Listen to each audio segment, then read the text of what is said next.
Most people lose power before they ever make a move, not because they're weak, but because they talk, they announce, they explain, they seek approval, and in doing so, they hand their leverage away for free. This audiobook teaches you one brutal psychological rule. The moment you reveal your next move, you surrender control. Power doesn't come from being understood, it comes from being unreadable. If you stay silent, people expose themselves. If you stay quiet, you stay ahead. From this moment on, you don't explain, you don't warn, you don't reveal, you move. And you let results speak. Chapter 1: Stop explaining yourself to people who aren't moving. Most people don't realize this, but the moment you start explaining yourself, you've already lost ground. You think you're being clear. You think you're being responsible. You think you're being mature. You're not.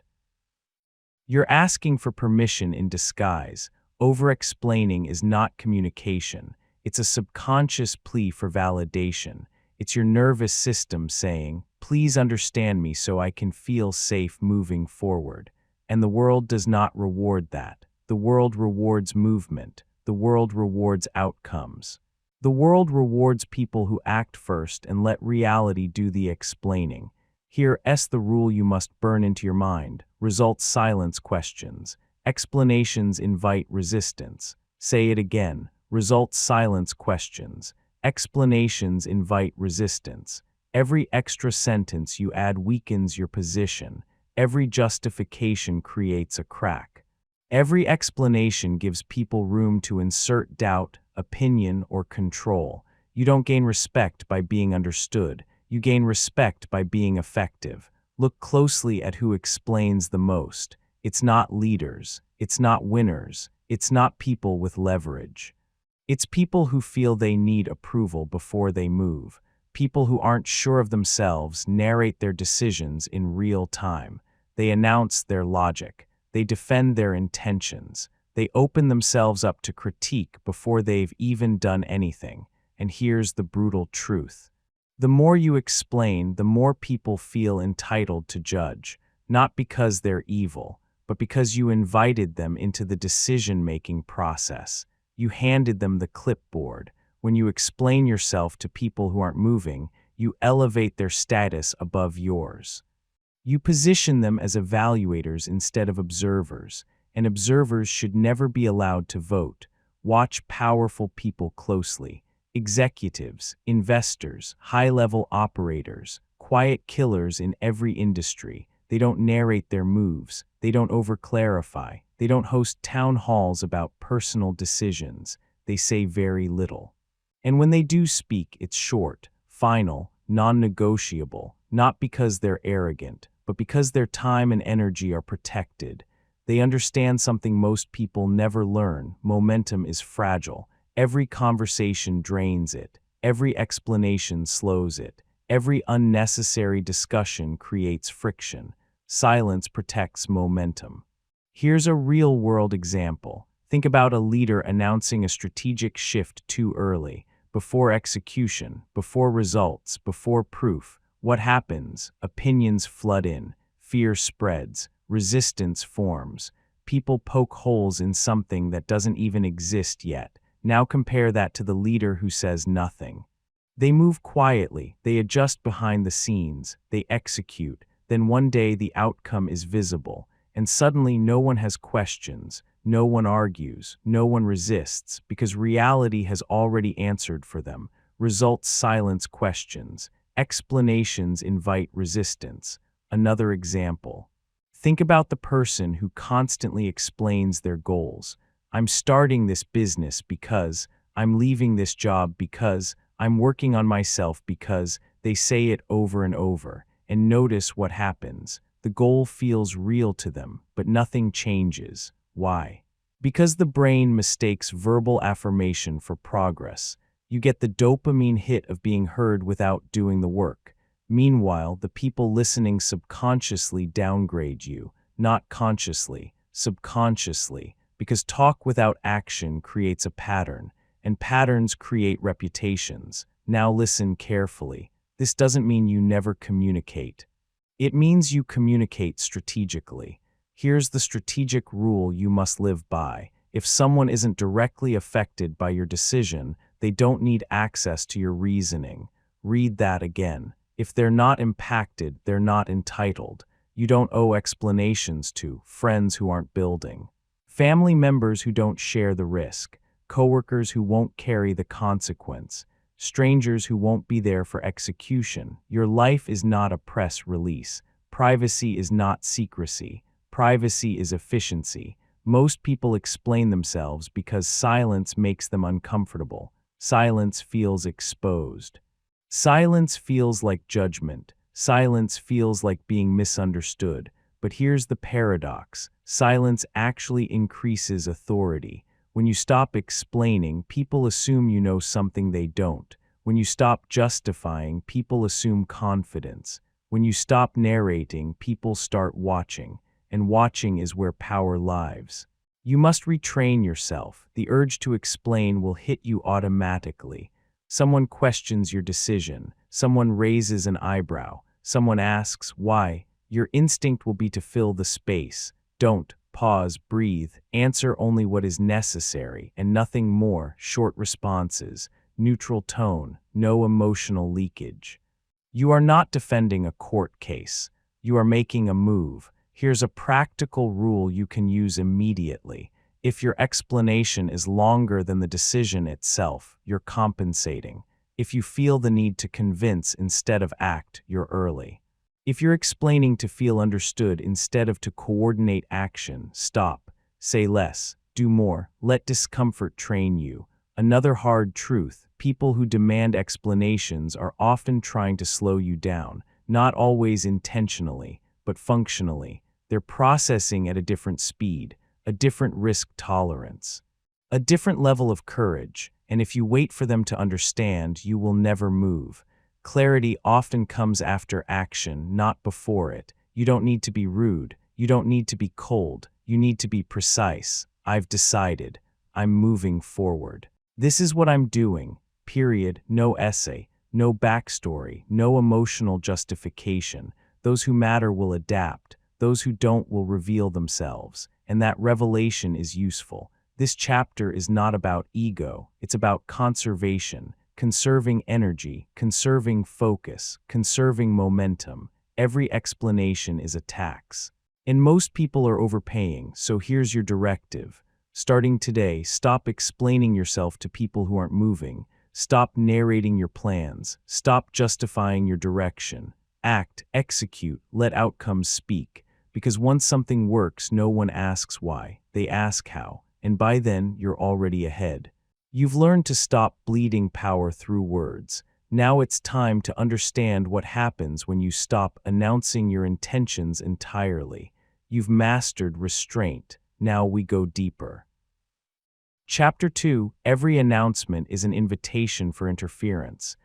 The moment you announce your plans, you lose control. Not later, not eventually, immediately, because announcing is not neutral. It's a signal. And what it signals to the world is this. This is still fragile. This is still forming. This can still be influenced. Here is the rule you must accept if you want power. People don't attack success. They attack intention. Success is concrete. Success is undeniable. Success is already done. Intention, on the other hand, is exposed, soft, vulnerable. And the moment you announce it, you invite interference.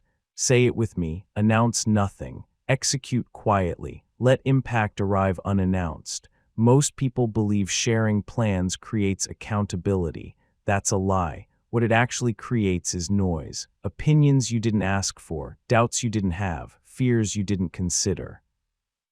You didn't gain clarity, you inherited confusion. Because the world does not hear your announcement and say, I hope they win.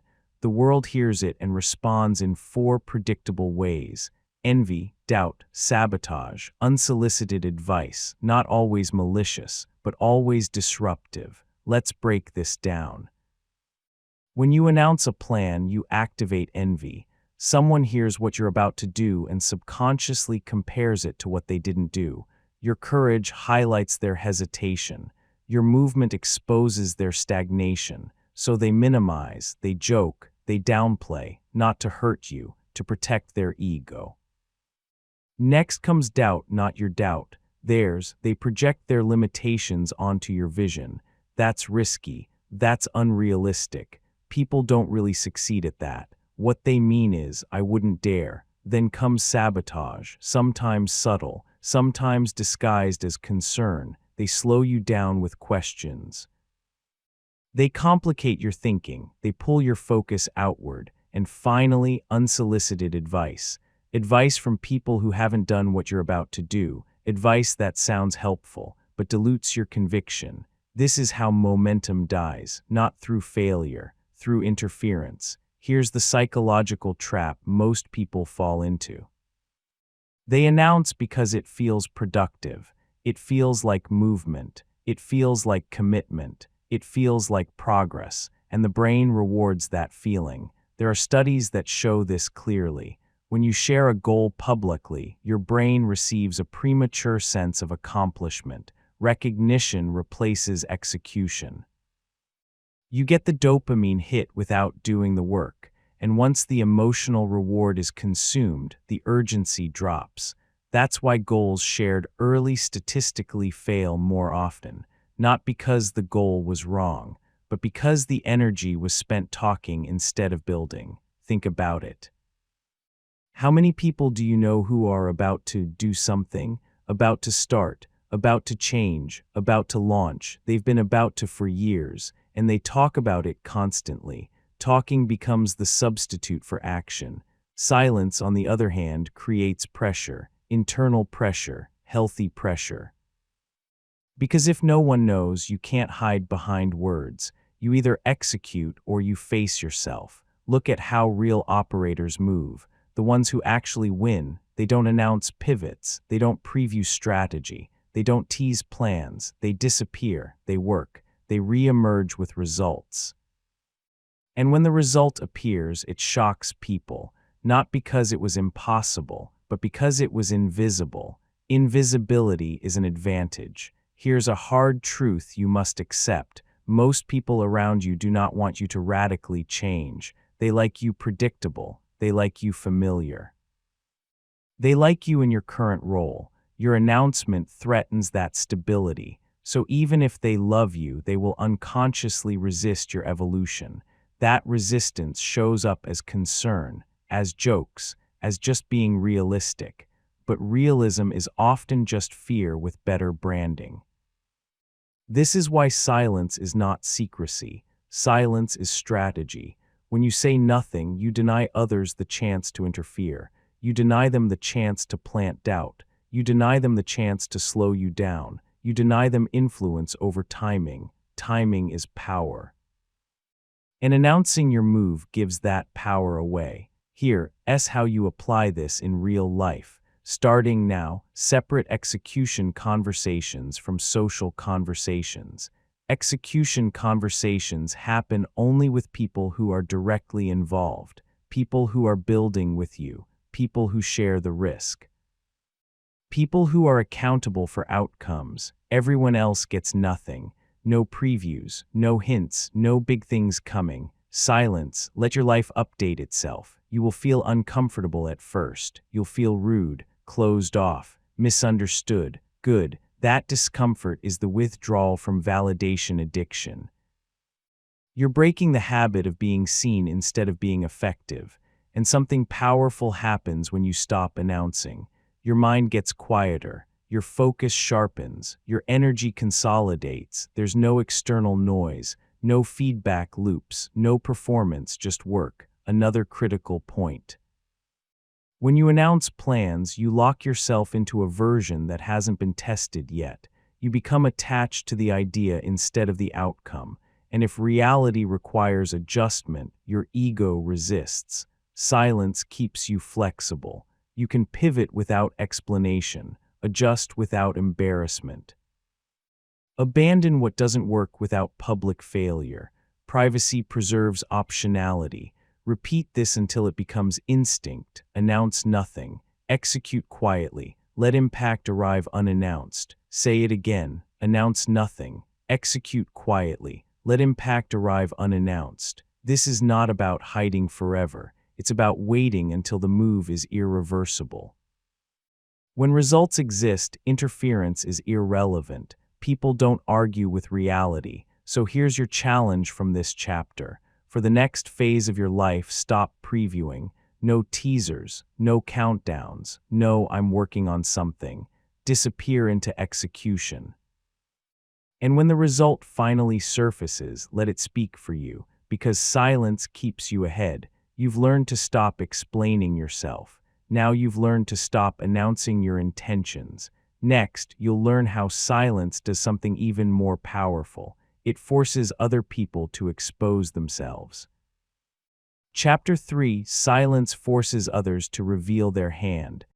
Silence is not empty. Silence is pressure, and pressure reveals truth. Most people believe power comes from speaking well, from explaining clearly, from persuading aggressively, from controlling the conversation. They're wrong. Real power comes from controlling the space around the conversation. Silence creates that space, and when space exists, people rush to fill it with words, with emotion, with intention, with mistakes. Here is the rule you must internalize if you want leverage in any interaction. The quiet one controls the frame. The one who speaks last sees everything. Most people are deeply uncomfortable with silence. They interpret it as judgment, as rejection, as danger. Their nervous system panics, so they talk, they explain, they clarify, they soften, they reveal, not because it's intelligent, but because it relieves anxiety. Silence forces the other person to manage their discomfort, and most people fail that test. Watch what happens in negotiations. The inexperienced person talks first and longest. They explain their position. They justify their numbers. They reveal priorities. They leak deadlines.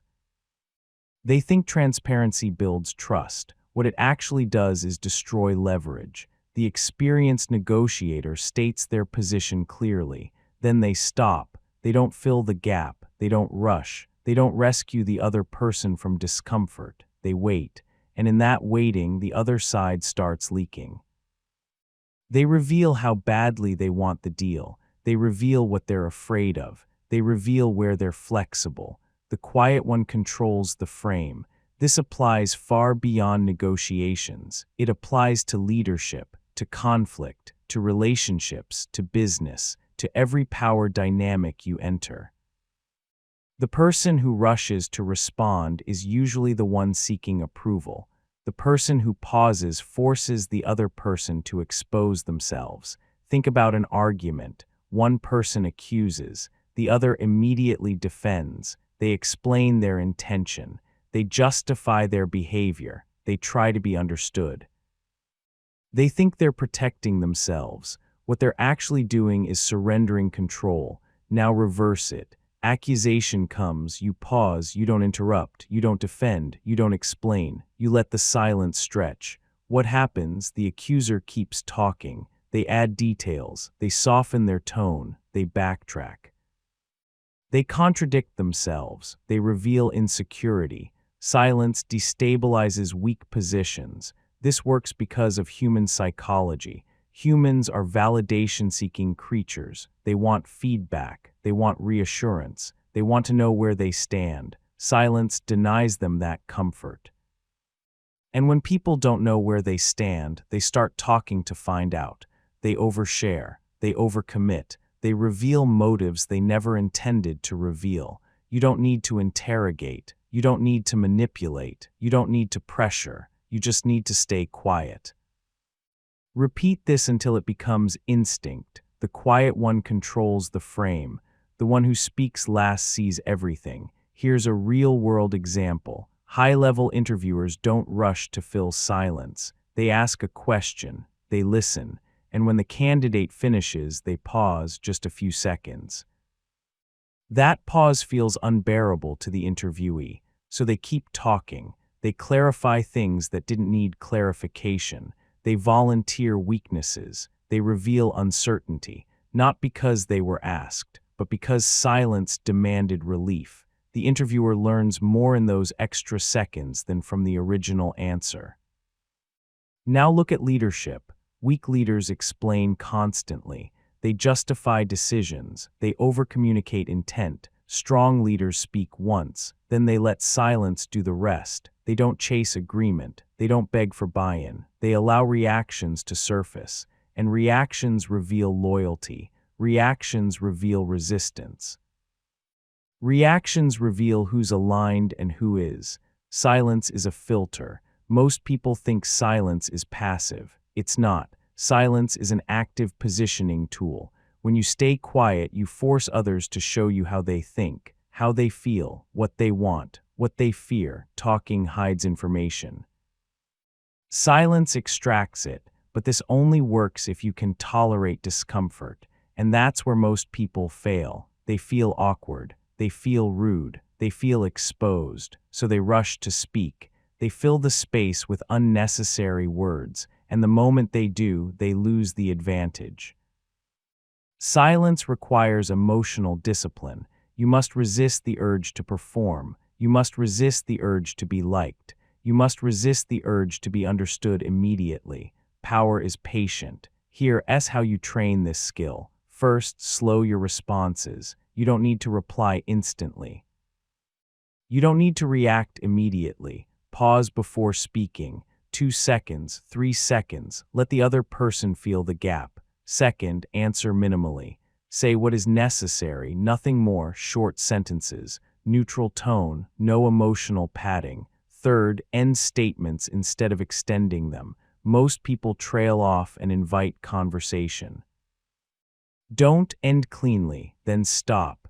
Another critical rule: never break silence to relieve their discomfort. If someone is uncomfortable, that's information. Let them sit in it. Let them talk. Let them reveal themselves. Your job is not to make interactions smooth.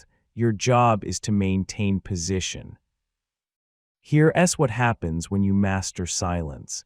People start talking around you. They explain themselves to you. They seek your reaction. You become the reference point, not because you dominate conversations, but because you don't. Stillness creates gravity. This chapter is not about manipulation. It's about awareness.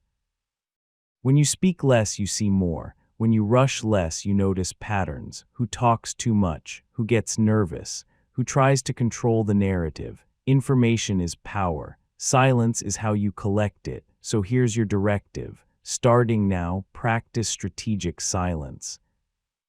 In conversations, pause longer than feels comfortable. In conflict, speak last.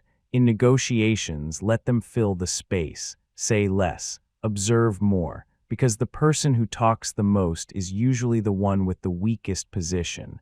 And the one who stays quiet, they see everything.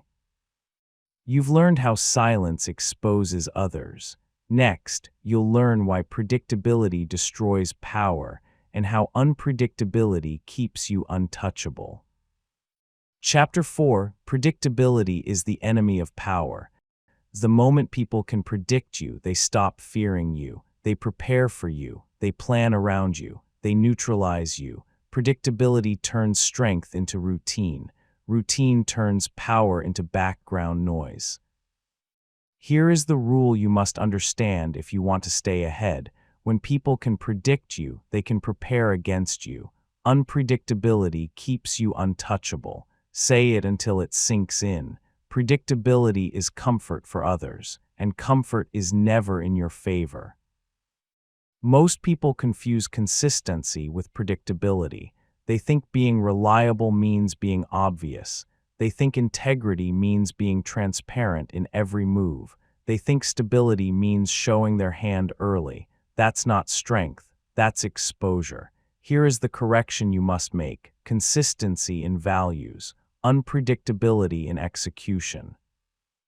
Your principles stay solid, your standards stay firm, your behavior stays ethical, but your timing, your methods, your direction shifts, those stay unreadable. Look at chess. Beginner players announce their strategy with every move. They follow patterns, they repeat habits, they play what feels comfortable. Experienced players don't just play the board, they play the opponent, they break patterns intentionally, they delay obvious moves, they sacrifice in ways that confuse. Why? Because confusion forces reaction, and reaction puts the other player behind. The most dangerous chess player is not the most aggressive. It's the most unreadable. Now look at warfare. Every major strategic victory in history relied on unpredictability, feints, false retreats, unexpected timing, unorthodox routes. Why? Because when the enemy thinks they know what's coming, they relax, and relaxed opponents make mistakes. Predictable forces are easy to counter. Unpredictable forces force hesitation, and hesitation creates openings. Now bring this into business. The loud company that announces every move becomes easy to compete with. The quiet company that shifts without warning becomes impossible to block. Competitors don't lose because they're weaker. They lose because they're late.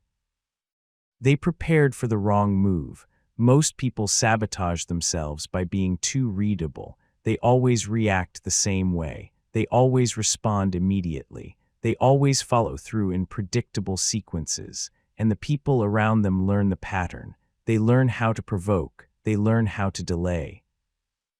They learn how to manipulate timing.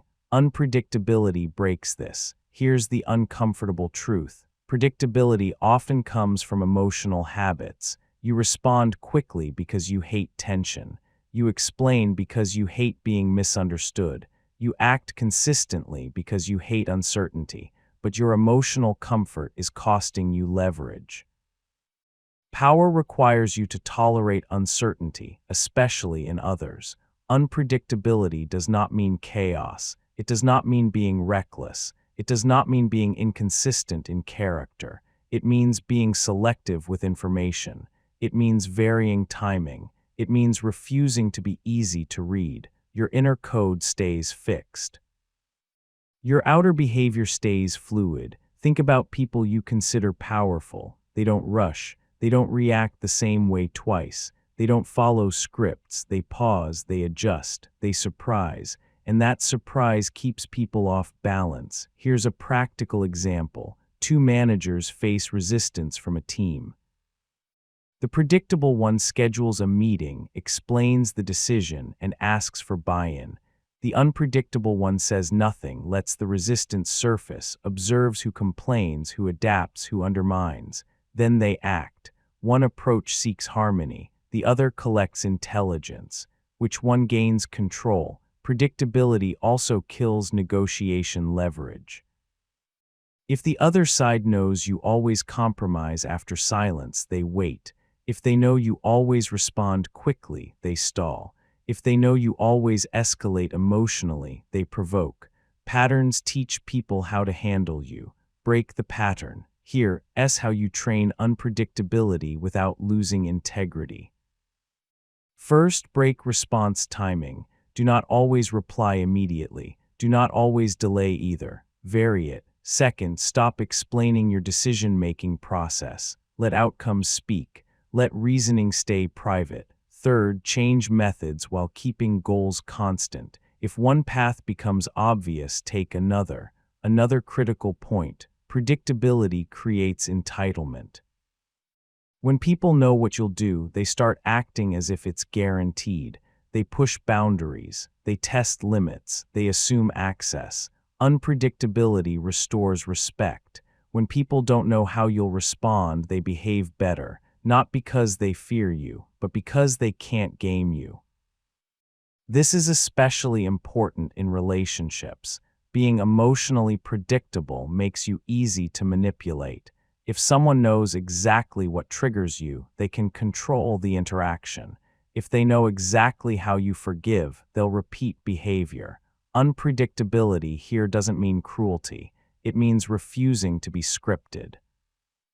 Most people fear unpredictability because they think it will cost them approval. It will, from people who benefited from your predictability. That's not a loss, that's a correction. Those who respect you will adapt. Those who exploited patterns will resist. Let them. Repeat this until it becomes instinct. Consistency in values, unpredictability in execution. Say it again. Consistency in values, unpredictability in execution. This is how you stay principled without being cornered. Here's your directive. Audit your patterns, how you respond, how you decide, how you move. Then break one, not emotionally, strategically. Change timing, change method. Change silence into leverage, because the moment people think they've figured you out, you've already lost position. Unpredictability keeps you 10 steps ahead. You've learned how silence exposes others. You've learned how unpredictability protects you. Now it's time to confront a dangerous trap that weakens even the strongest people. Chapter 5: Attention is a trap disguised as opportunity. Attention feels powerful, but it is. Attention feels like influence, like relevance, like progress, but most of the time it's a trap. Here is the rule you must accept if you want real authority. Seeking attention weakens authority. Power attracts attention. It never chases it. Say it until it stings. Power attracts attention. It never chases it. Modern culture teaches you the opposite. Post more, share everything. Document the journey, stay visible. They tell you that if you're not seen, you don't exist. That's a lie designed to keep you distracted. Visibility is not the same as control. In fact, visibility often costs control. Here's the difference. Attention is borrowed. Control is owned. Attention depends on approval. Control depends on position. And every time you chase attention, you place yourself beneath the people you want to influence. You start performing for reactions instead of building outcomes. Look at who seeks attention the hardest. People who talk the most about success. People who post every move.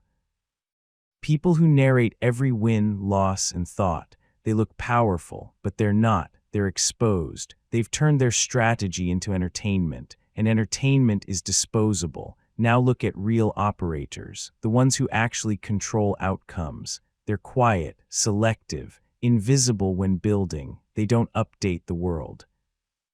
They update reality, and when they finally appear, the impact speaks for itself. Here's the core danger of attention. Attention creates obligation. Once people are watching, they expect performance, consistency, explanation. You can no longer pivot freely. You can no longer adjust quietly. You can no longer fail privately.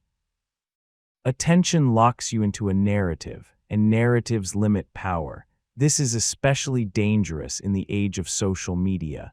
People confuse posting with progress. They announce goals. They document struggle. They share behind the scenes, and the algorithm rewards them, but progress stalls. Because the brain starts working for validation instead of execution, you get dopamine from likes instead of results, and once that loop forms, control erodes. Here's a simple test. Ask yourself this: if no one could see this, would I still do it?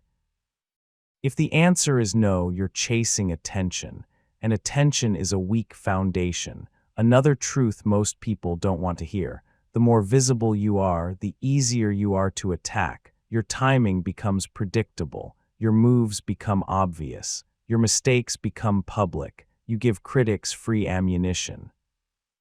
Not because you're wrong, but because you're exposed. Silence protects leverage. This is why quiet operators win. They build without commentary. They test without witnesses. They refine in private. By the time the public notices, it's already too late to interfere. Power moves first. Attention arrives later. Repeat this until it becomes automatic. Visibility is optional. Control is not. Say it again. Visibility is optional. Control is not. Here's how you apply this. Stop posting every move. Stop narrating progress. Stop seeking external affirmation. If something matters, protect it. Build in silence. Let the result announce itself. This doesn't mean you disappear forever. It means you delay visibility until it serves you.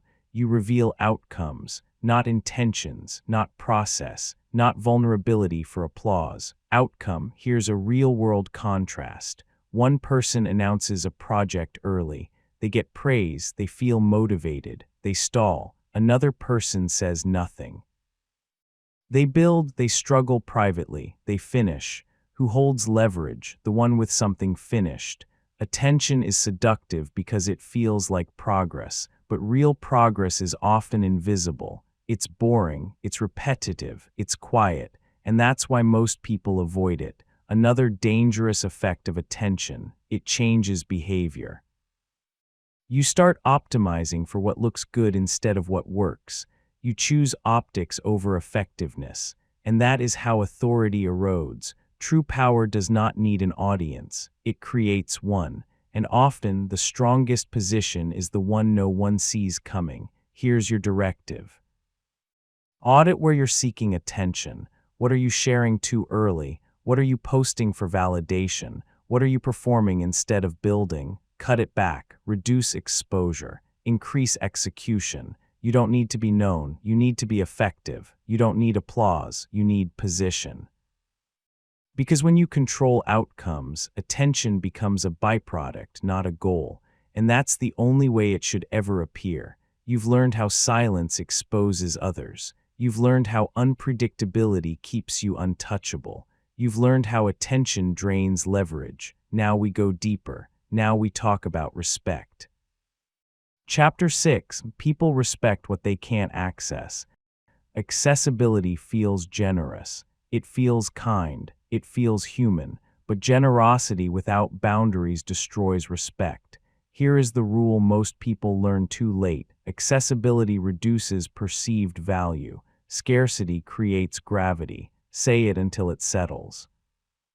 Accessibility reduces perceived value. Scarcity creates gravity. People don't respect what they can reach at any time. They consume it. They take it for granted. They treat it casually. This isn't cruelty. It's human psychology. What is always available feels replaceable. Think about anything you value: luxury, expertise, time, attention. None of it is unlimited, and the reason it's valued is because access is restricted. The same rule applies to you. Most people overexpose themselves. They respond instantly. They explain constantly. They make themselves emotionally and mentally available on demand. They think this builds connection. What it actually builds is entitlement. Look at high-status individuals. They are not rushed. They are not constantly reachable. They are not emotionally available to everyone. They are selective, not because they are cold, but because their energy is finite, and that selectivity creates gravity. People lean in, people adjust. People respect the boundary. Here's the uncomfortable truth. When you're always accessible, people don't value your time. They interrupt you. They delay you. They expect immediate responses. And over time, they unconsciously downgrade you, not out of malice, out of conditioning. This is why overexposure kills respect. When people know everything about you, nothing about you feels significant. No mystery, no weight, no gravity. Distance, on the other hand, creates curiosity, and curiosity creates respect. Repeat this until it becomes automatic. Distance builds respect. Overexposure kills it. Say it again. Distance builds respect. Overexposure kills it. This doesn't mean becoming unavailable to everyone. It means being available intentionally. Access must be earned, not demanded. Here's how this shows up in real life. Think about the person who replies instantly to every message. At first, they seem reliable. Then they become predictable. Then they become interruptible. And once you're interruptible, you're no longer respected. Now think about the person who responds thoughtfully but not immediately. They take time.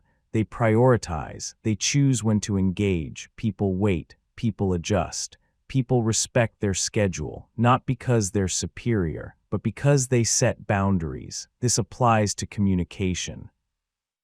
This applies to emotional availability. This applies to information. Stop disclosing everything. Stop explaining your internal process. Stop giving people unlimited access to your thoughts and feelings. Privacy increases value. High-status individuals are careful with disclosure. They don't vent publicly. They don't overshare emotionally. They don't broadcast uncertainty. They process privately, then they speak decisively. That restraint creates authority. Another hard truth: when people know too much about your struggles, they unconsciously see you as less capable, even if they empathize. This isn't fair, but it's real. Strength is perceived through containment. This is why leaders compartmentalize. They don't dump stress downward. They don't seek validation from subordinates. They carry weight quietly, and that quiet strength commands respect. Now let's talk about access in relationships. When someone has unlimited access to you, they stop cherishing you. They assume availability. They delay effort. They push boundaries. Scarcity corrects this, not through games, through self-respect. Being less accessible does not mean being manipulative. It means honoring your own value. If you don't treat your time as valuable, no one else will. Here's a practical reset. Delay responses by default, not to punish, to prioritize. Let people adjust to your rhythm. Limit emotional access. Not everyone deserves your vulnerability. Earned trust is stronger than instant openness.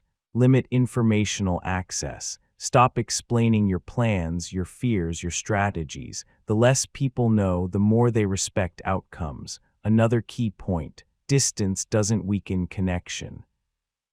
It strengthens it, because when interactions are intentional, they carry weight. Most people fear distance because they equate it with rejection. But boundaries are not rejection. They are clarity, and clarity builds trust. So here's your directive. Audit where you are too accessible. Who has unlimited access to you? Who drains your time without consequence? Who expects immediate availability? Correct it. Slow down responses. Reduce disclosure. Increase selectivity. Because when access is limited, respect rises. When respect rises, authority stabilizes. And when authority stabilizes, you move freely. You've learned how silence exposes others. You've learned how unpredictability protects you. You've learned how attention and access weaken leverage. Now it's time to use silence in its most powerful form. Chapter 7. Move in silence and let confusion work for you. Most people think confusion is a weakness. They believe clarity is always kind. They believe explanation is always helpful. They believe everyone deserves to understand what they're doing and why. That belief costs them power. Here is the rule you must understand if you want to move ahead without resistance. Confusion unsettles opponents and keeps competitors reactive instead of proactive. And here is the phrase you will repeat until it becomes instinct. Confusion freezes. Silence accelerates. Clarity feels fair, but fairness is not the goal. Momentum is: when people understand your move in advance, they prepare. When they don't, they hesitate. And hesitation is where advantage lives. Silence creates confusion, not chaos, not deception, strategic ambiguity. You're not lying, you're not misleading, you're simply refusing to narrate, and that refusal forces others to guess. Guessing wastes energy. Think about sudden success stories, the ones that shock people. Where did this come from? Overnight success. Out of nowhere. It wasn't out of nowhere, it was out of sight. The work was done quietly. Progress was invisible. Signals were controlled. By the time the result appeared, the window to interfere was already closed. Confusion froze everyone else. Silence accelerated the builder. Look at competition. Competitors don't need your strength to beat you. They need your timing. If they know what you're doing, they plan responses. If they don't, they react late. Reaction is always slower than creation. This is why loud operators rarely win long-term. They teach others how to counter them. They reveal playbooks. They reveal direction. They reveal weaknesses. Quiet operators reveal nothing, and that nothing creates confusion. Confusion forces people into defensive mode. They watch, they speculate, they hesitate. While they hesitate, you move. This applies to careers. If you announce you're preparing to leave, you trigger politics. If you move quietly, you exit cleanly. If you announce a pivot, you invite opinions. If you execute silently, you bypass resistance. It applies to personal growth. If you announce change, people resist it. They pull you back into old roles. If you change quietly, they adjust after the fact. Silence removes negotiation from your transformation. Most people fear confusion because they fear being misunderstood. They want credit early. They want reassurance. They want recognition. That need slows them down. Confusion protects speed. Here's another truth. People waste enormous energy trying to predict others. When they can't predict you, they waste even more. They talk about you. They speculate. They monitor. That energy is no longer focused on their own growth. Confusion diverts attention away from you while you build. Repeat this again. Confusion freezes. Silence accelerates. Say it until it sticks. This does not mean acting randomly. It means controlling information flow. You decide what is known. You decide when it's known. Here's how you apply this practically. First, stop previewing progress. No updates, no teasers, no almost there. Second, vary your patterns. Change timing, change methods, keep outcomes consistent. Third, let results appear fully formed. Do not drip feed progress. Arrive complete. Another example. In negotiations, revealing eagerness kills leverage. Silence creates uncertainty. Uncertainty makes the other side reveal urgency. In leadership, announcing change too early triggers resistance. Silence allows adaptation to occur naturally. In competition, loud dominance invites challenge. Quiet dominance invites submission. Confusion also protects you from emotional sabotage. When people don't know what you're doing, they can't comment on it. They can't discourage. They can't undermine. Their opinions have nowhere to land. This chapter is not about deception. It's about asymmetry. You don't need equal information flow. You need advantage. Most people reveal too much because they feel obligated. You are not obligated. Your life is not a group project. So here's your directive. Begin moving without commentary. Let silence handle the noise. Let confusion slow others down. Let outcomes arrive without warning. Because the most powerful position is being underestimated until it's irreversible. You've learned how distance builds respect. You've learned how confusion freezes resistance.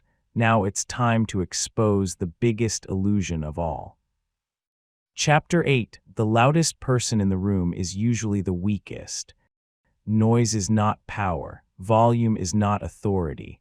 Presence is not dominance. The loudest person in the room is rarely in control. Here is the truth most people refuse to accept. Dominance doesn't announce itself. Insecurity does. And this is the phrase you must remember every time someone postures, boasts, or threatens. True power doesn't need witnesses.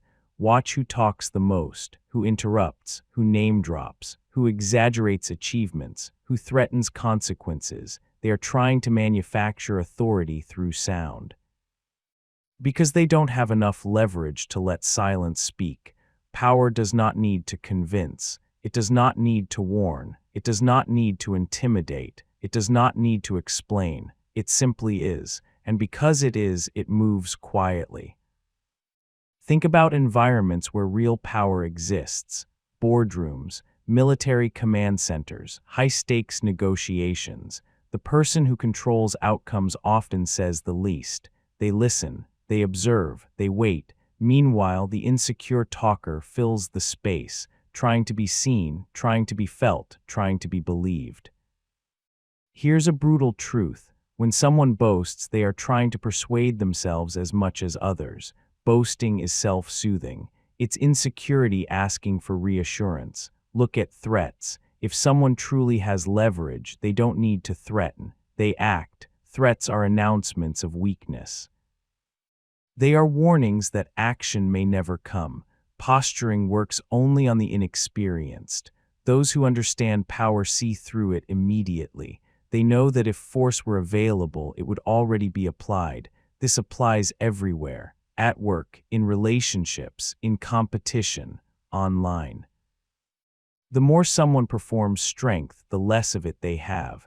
Now turn the lens inward. Ask yourself honestly, where are you being loud to compensate? Where are you explaining too much? Where are you defending unnecessarily? Where are you asserting instead of demonstrating? Those are leaks.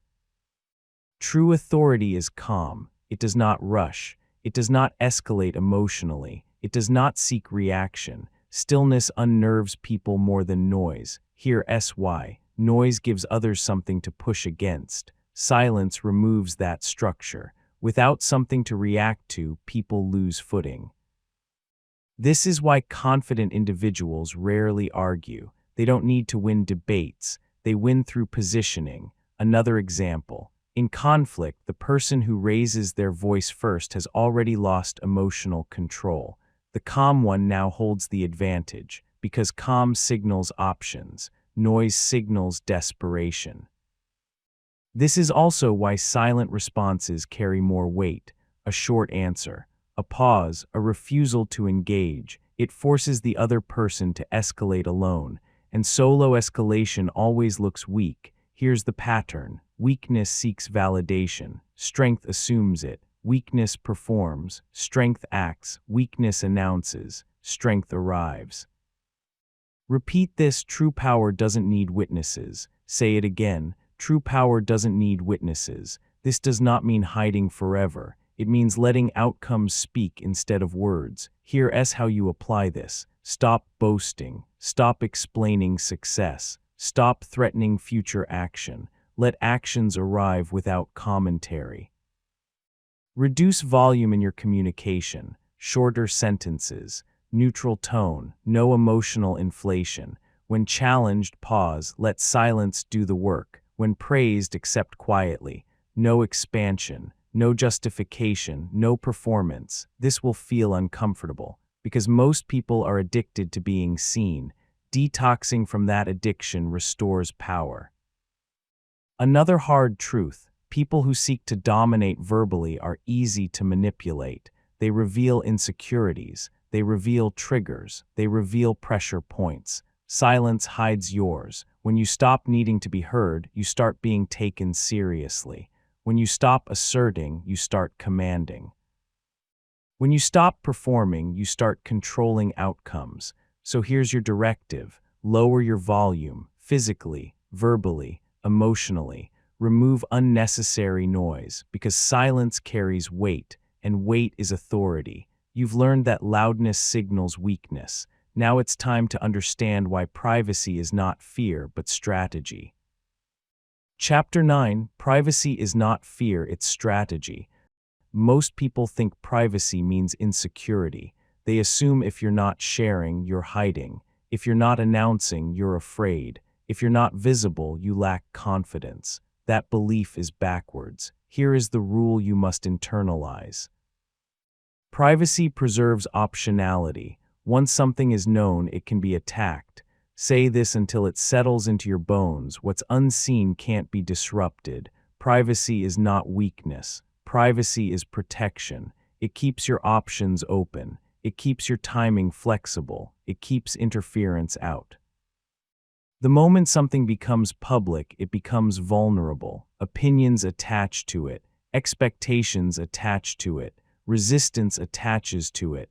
Privacy prevents that. Look at elite performers, top athletes, high-level executives, special forces operators, quiet builders. They protect their routines. They protect their preparation. They protect their timing. Not because they're scared, because they're serious. They understand that preparation is fragile, and fragile things don't need an audience. The more people know about what you're doing, the more ways it can be disrupted. Someone questions it, someone doubts it, someone copies it, someone undermines it, not always intentionally. But disruption doesn't require malice, it only requires access. Most people overshare because they want reassurance. They want to know they're on the right path. They want encouragement. They want feedback. But reassurance is a short-term comfort that costs long-term leverage. You don't need consensus to execute. You need clarity. And clarity is quieter than approval. Here's the trap. Once you speak something out loud, it hardens. You become attached to it. You defend it. You justify it. You hesitate to change course because others are watching. Privacy keeps you agile. You can pivot. You can adjust. You can abandon what doesn't work without public friction. Optionality is power. Think about timing. Timing is everything. The right move at the wrong time fails. The wrong move at the right time can succeed. When you announce plans early, you surrender timing control. Others prepare. Others counter. Others interfere. Privacy keeps timing in your hands. This is why elite performers delay disclosure.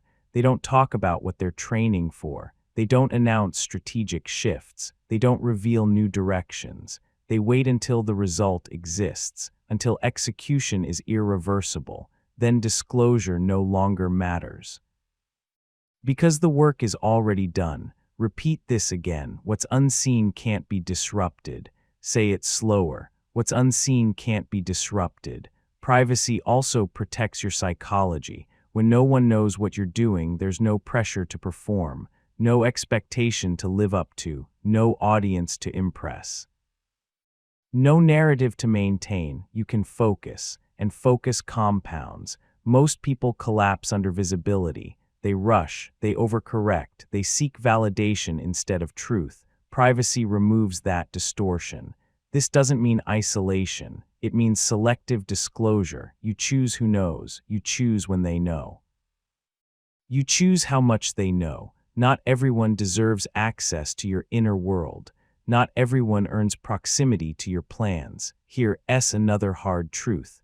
The more people know about your goals, the more emotional weight you carry. Every question becomes pressure. Every comment becomes noise. Privacy lightens that load.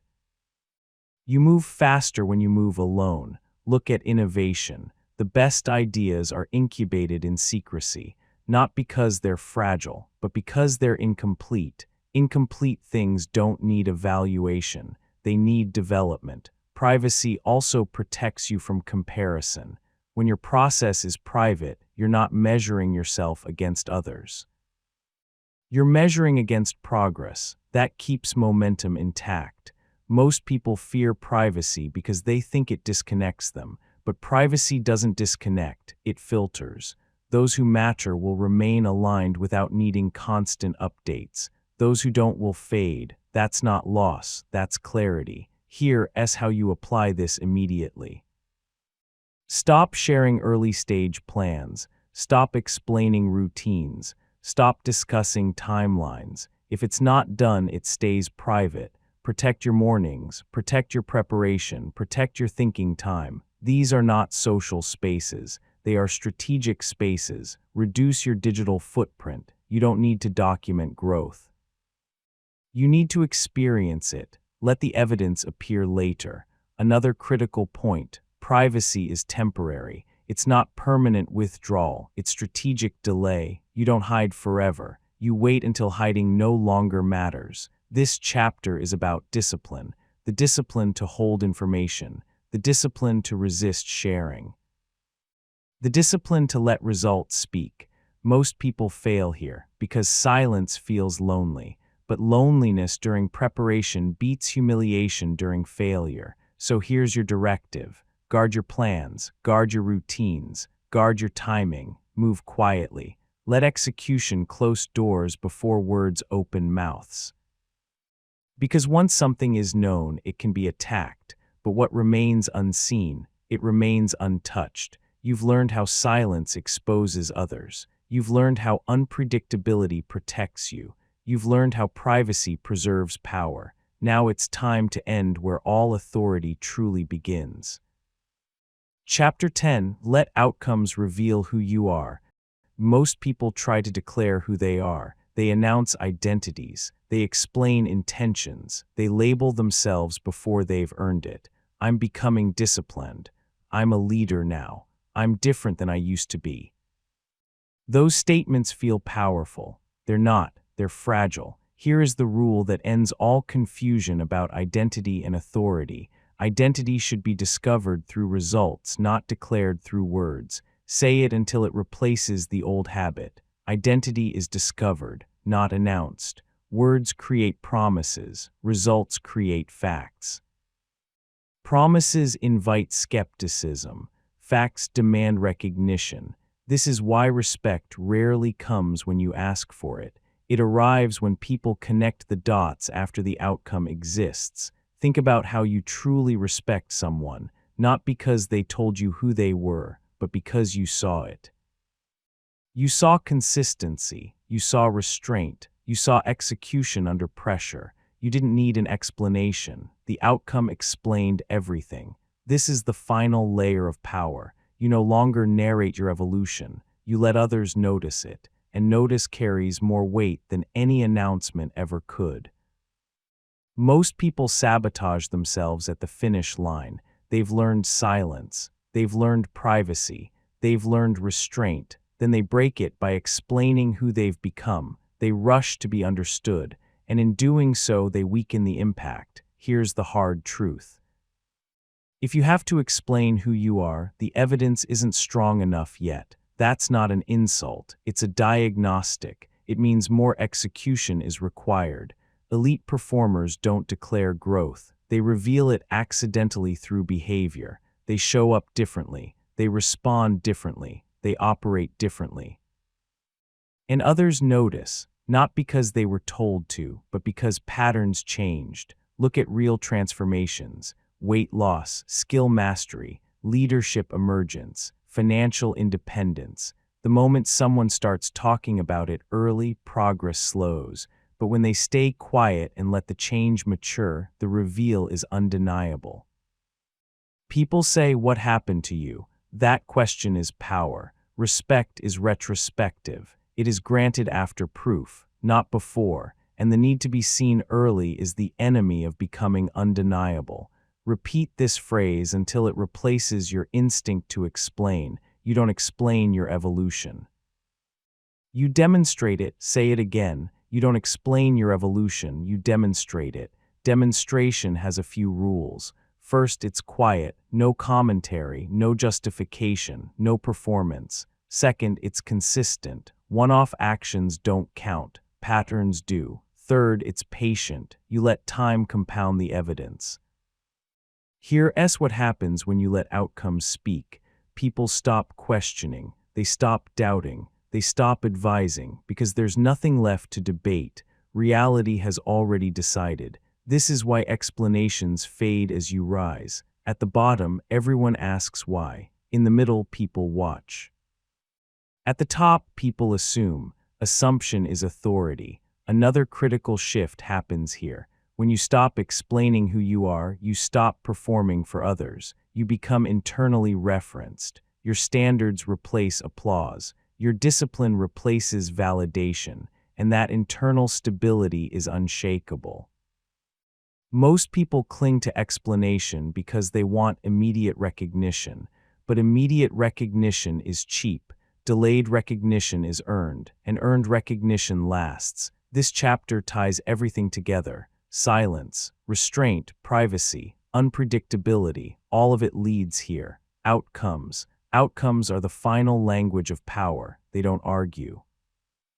They don't persuade, they don't beg, they stand. Here's how you apply this permanently. Stop labeling yourself prematurely. Stop announcing growth. Stop telling people who you're becoming, just become. Let your calendar change. Let your habits harden. Let your results stack. When questioned, stay simple. Short answers, no narratives. Let curiosity build. When misunderstood, resist correction. Time will handle it. When doubted, don't defend. Execute. This requires maturity. It requires tolerating invisibility. It requires resisting ego. It requires trusting the process. But the reward is authority that cannot be taken. Because when people figure you out after the fact, they accept it. They don't argue with what already exists. So here is your final directive for this chapter, and for this entire book. Move in silence, protect your plans, execute relentlessly, let outcomes arrive without warning. Because when your results speak, you never have to. You've reached the final position. You don't explain, you don't announce, you don't justify, you move, and the world adjusts. This is not just a strategy, it's an identity built through action.